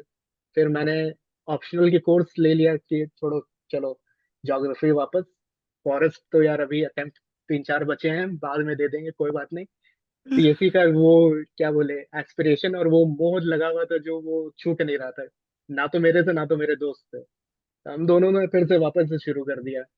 तो वो फरवरी से लेके मई जून तक तो वो प्रीलिम्स के हमने तैयारी किया और अपना ऑप्शनल ये सब ठीक किया। फिर से वो, फिर हाँ जून में फिर एपीएससी वालों ने वो कर दिया, इंटरव्यू शुरू कर दिया। तो उस समय फिर से मुझे डर लगा कि यार फिर से मेरा प्रीलिम्स हो रहा है, फिर से अब ये बीच में आ जाएगा। तो फिर मुझे डर भी लग रहा था कि फिर मेंस तो कैसे मैं हैंडल करूंगा, इंटरव्यू में कैसे जाऊंगा, क्या करूंगा। फिर मैंने उसे फिर से अपने बैक ऑफ द हेड में कर दिया कि कोई नहीं, अब जब आएगा तब देखा जाएगा, अभी यार पढ़ो चुपचाप, ये सब ज्यादा दाया बाया मत सोचो, आएगा जब देखेंगे। तो फिर से वही वो हुआ कि यार हम फिर से लग गए। जून से सितंबर कैसे खत्म हो गया किसी को नहीं पता चला। फिर से मेंस दे दिया। फिर उसके बाद फिर से मार्केट में माहौल होने लगा कि यार अब तो पक्का आ जाएगा अब। अब इस बार ये लोग लेक नहीं करेंगे। तो इस बार फिर मैंने सीरियसली लिया कि अच्छा चलो अब ईओ पर अब दोबारा करते हैं, क्योंकि एक तो चीज हो कि इतने 1 साल के गैप में मैं तो accounting principle, labour law, industrial relation सब कुछ मैंने, सब पार थे मेरे दिमाग से, नोट सब थे, बट वही याद ज्यादा कुछ था नहीं। तो मैंने सितंबर के बाद से फिर मैंने ठान लिया कि चलो अब ठीक है, आ जाएगा तो I will be prepared is, क्योंकि अब कुछ और करने को था नहीं उस टाइम पे। तो मैंने फिर शुरू कर दिया इंटरव्यू प्रिपरेशन। आई थिंक अब जो इन्होंने बोला है अपनी जर्नी, बिकॉज वो जो 1.5 ईयर का गैप था वो बहुत बच्चों के लिए ऐसा था, क्योंकि काफी लोग तो वेट ही करते कब आएगा कब आएगा। एंड आई थिंक इनके लिए वो पूरा का पूरा ना एक सिविल सर्विसेज में, आप वही बोला ना कि इनके लिए वो सीएससी में एक खो के ही एक चुटकी में वो 1 साल और 1.5 साल कैसे खत्म हो जाता है पता भी नहीं चलता। वो प्रीलिम्स मेंस इंटरव्यू वो साइकिल ही एकदम क्या आई थिंक बोलेंगे। Now we will again come back to this thing, और आदित्य से अब एक बहुत ही फनी स्टोरी सुनेंगे हम, क्योंकि मैंने आपको बोला बहुत हंसमुख इंसान है।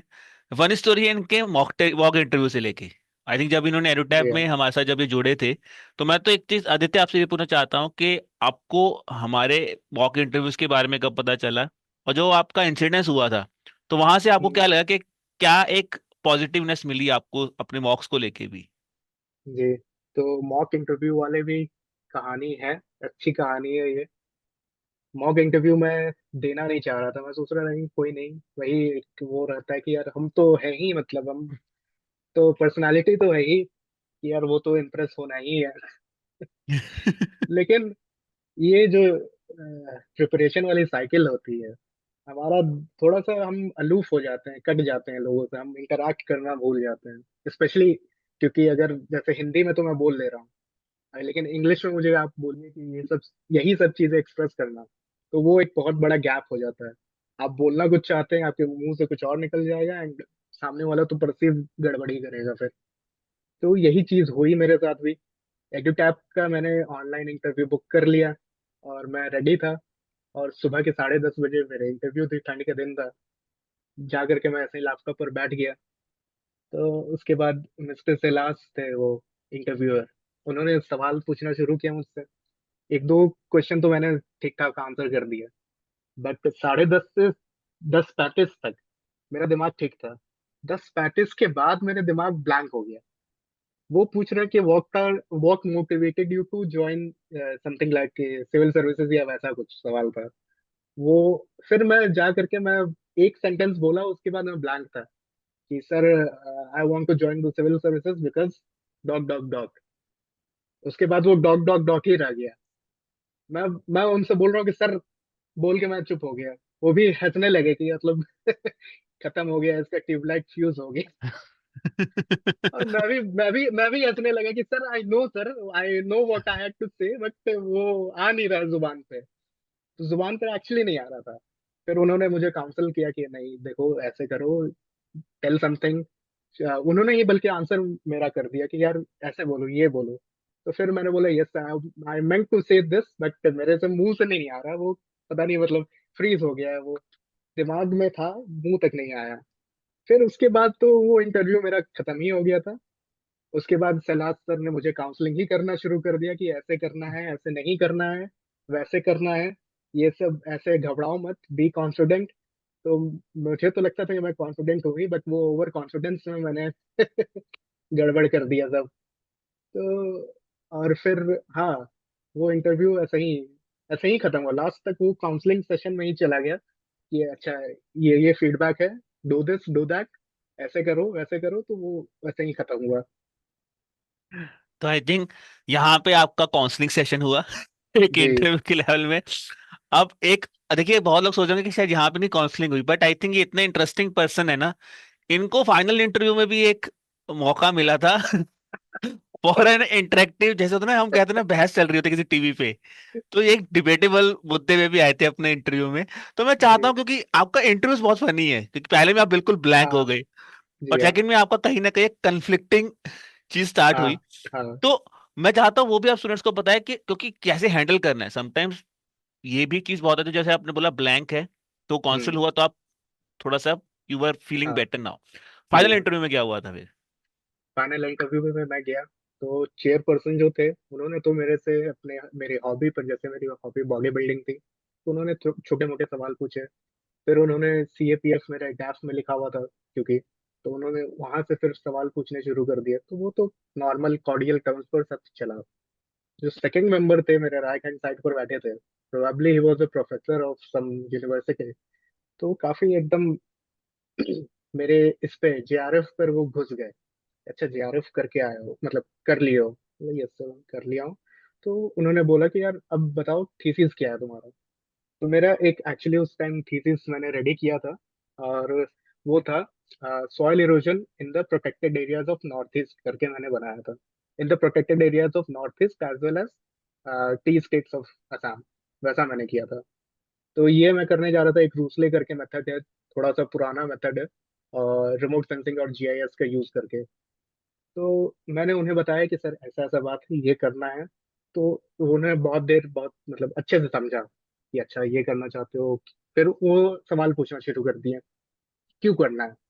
बोला कि सर ऑब्वियस वाला बात है कि बिकॉज इट्स एन एंथ्रोपोलॉजिकल वो फैक्टर है, क्लाइमेट चेंज का सिनेरियो चल रहा है, एंड वो सब RCP 8.5। एंड वैसे मैंने बताया कि ऐसा होता है सर कि रेनफॉल जो है, मेन इरोसिव फैक्टर रेनफॉल है, जो भी प्रोटेक्टेड एरियाज हुआ या फिर टी स्टेट हुआ, क्योंकि ह्यूमन इंटरवेंशन उतना वैसा नहीं होता। तो उन्होंने बताया कि अच्छा ठीक है रेनफॉल है, ठीक है क्यों करना है। तो मैंने बताया कि सर क्योंकि ये क्लाइमेट चेंज सिनेरियोज में करना है, रेनफॉल बढ़ेगा तो ऑब्वियस वाला बात है आपका प्रोटेक्टेड एरियाज में इरोजन बढ़ जाएगा, गली रवाइन और ये सब जितना हम पढ़ते हैं वो सब बढ़ने लगेगा।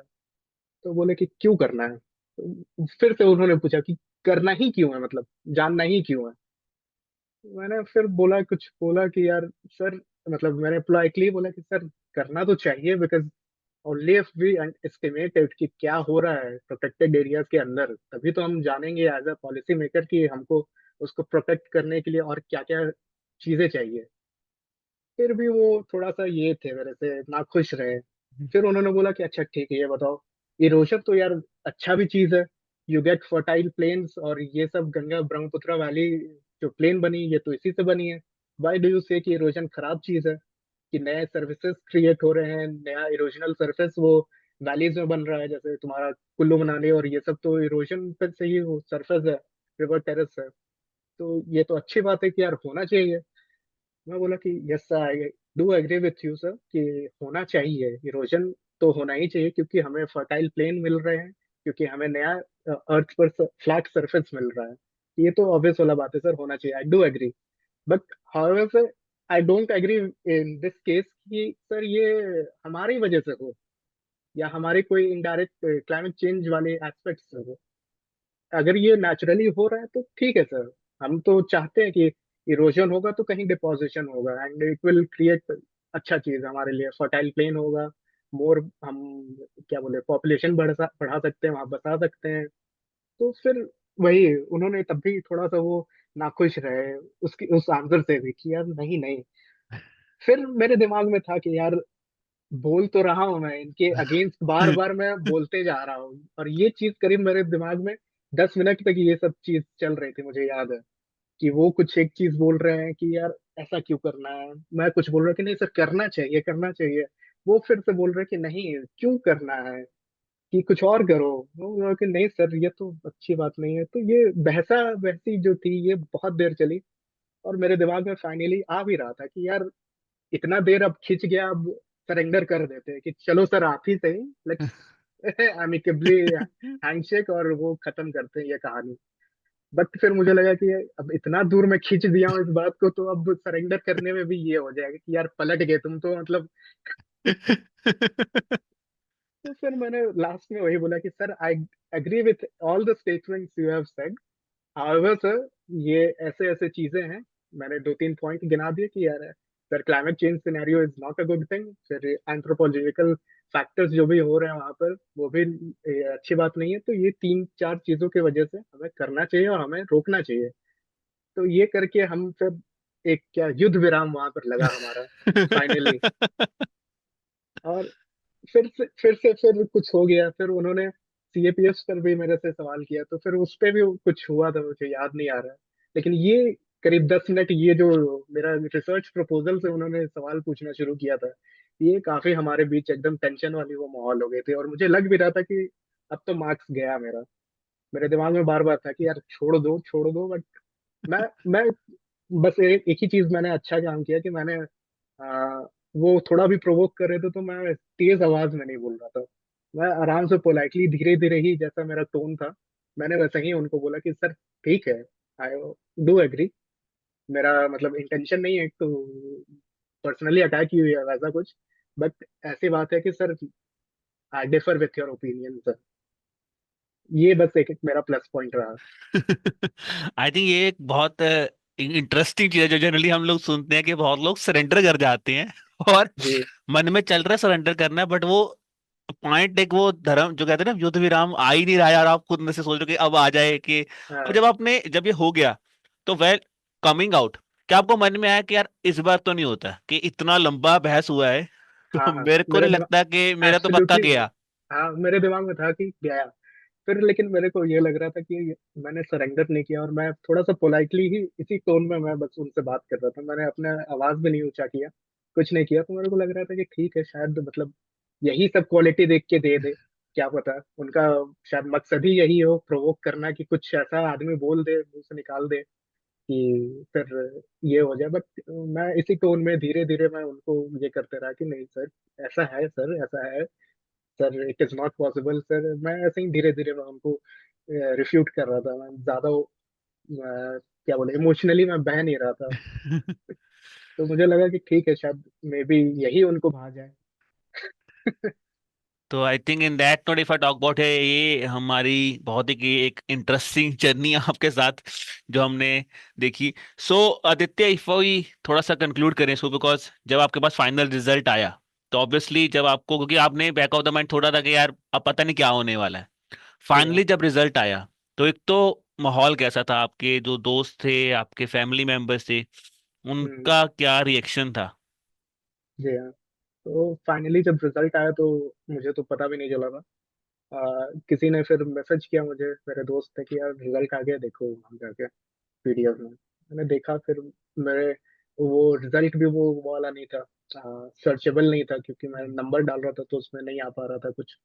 तो फिर मुझे एक एक पन्ने मुझे करके देखना पड़ा। एक दो बार में तो मुझे दिखा भी नहीं, मेरा नाम मेरा मिस हो गया था। फिर फाइनली मुझे दिखा कि अच्छा यही वाला तो है मेरा। तो फिर उसके बाद मैंने सबको बताया कि मैं ये में था। मैं तो इंटरव्यू देने के बाद और ये प्रीलिम्स के बाद मैं बहुत ज्यादा होपफुल नहीं था, अभी भी लास्ट तक मैं होपफुल नहीं था कि यार होगा कुछ। तो मैं वैसे ही था कि अच्छा ठीक है, हो जाएगा, नहीं होगा तो तब भी मतलब कुछ और करेंगे, वही मेरे दिमाग में हमेशा से थे। तो जब हो गया तो फिर मैंने फिर कॉल लगाया अपने दोस्तों को। फिर मैं हंस रहा था इधर से, वो पूछ रहे कि क्या हुआ, मतलब क्या क्यों हंस रहे हो, पागल तो हो के बैठे हो। तो फिर मैंने बताया कि ऐसा ऐसा हो गया, तो वो लोग भी हंसने लगे कि मतलब होना ही था तो एपीएससी में हो जाता। फिर मैं भी इधर से हंस रहा हूँ कि यार अब वही क्या बोले, अब जो दिया है ऊपर वाला वही दिया है अब। मैं आई भी थिंक हंस रहा हूँ, इसमें वो भी हंस रहे हैं। इसमें बहुत बड़ा रोल आपके मदर का है, जहां से हमने शुरुआत की थी। अगर वो आपको शायद पुश ना करते, वो हम्म। आपको ना सुबह उठा के भेजते, जी हाँ। ना वो आपको कहते कि चलो, और एक हाँ। वो इंटरव्यू में जब आप ना नर्वस होते, जी। तो आई थिंक फिर वो जो एक जर्नी जिसके बारे में हम डिस्कस करें, शायद वो आपको भी ना लगती कि इतनी इंटरेस्टिंग जर्नी है जो मेरे साथ हुई है, कि हाँ, पूरा मेलोड्रामा टाइप जर्नी चल के चली मेरे साथ पूरी इस एग्जामिनेशन में। बहुत बहुत ज्यादा, बहुत ज्यादा, बहुत अप्स एंड डाउन्स और बहुत उठपटांग वाली चीजें बहुत सारी होते रही है जीवन में। और इंटरव्यू तो वो तो खास कर मेरे इंटरव्यू में तो वही मैं क्या बोलूंगा, थोड़ा सा अपने ओवर कॉन्फिडेंस से, थोड़ा सा अपने इससे मैं एकदम उठपटांग कुछ कुछ मैं कर लिया था। लेकिन वही एक बात है कि जो भी आपको मिसफायर होना होता है वो आप मॉक में या मॉक टेस्ट में आप कर लो। फाइनल वाले दिन आप मिसफायर मत किया करो किसी भी चीज को। ये तो मैंने सीख रखा है पहले से, तो मैंने मॉक बहुत सारे दे दिए थे इसी चक्कर में कि चलो जितनी गलती होनी है सब यही हो जाए, सारा कचड़ा यही निकल जाए।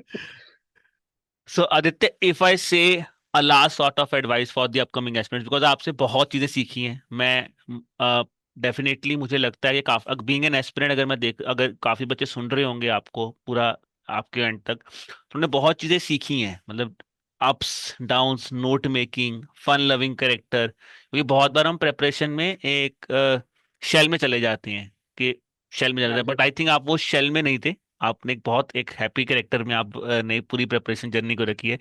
तो एक लास्ट सॉर्ट ऑफ एडवाइस, और क्या अगला फ्यूचर गोल है बाबा आपका? लास्ट एडवाइस वही मैं बोलूंगा कि शल में तो सब कोई जाते हैं, मैं भी खुद रहता हूँ।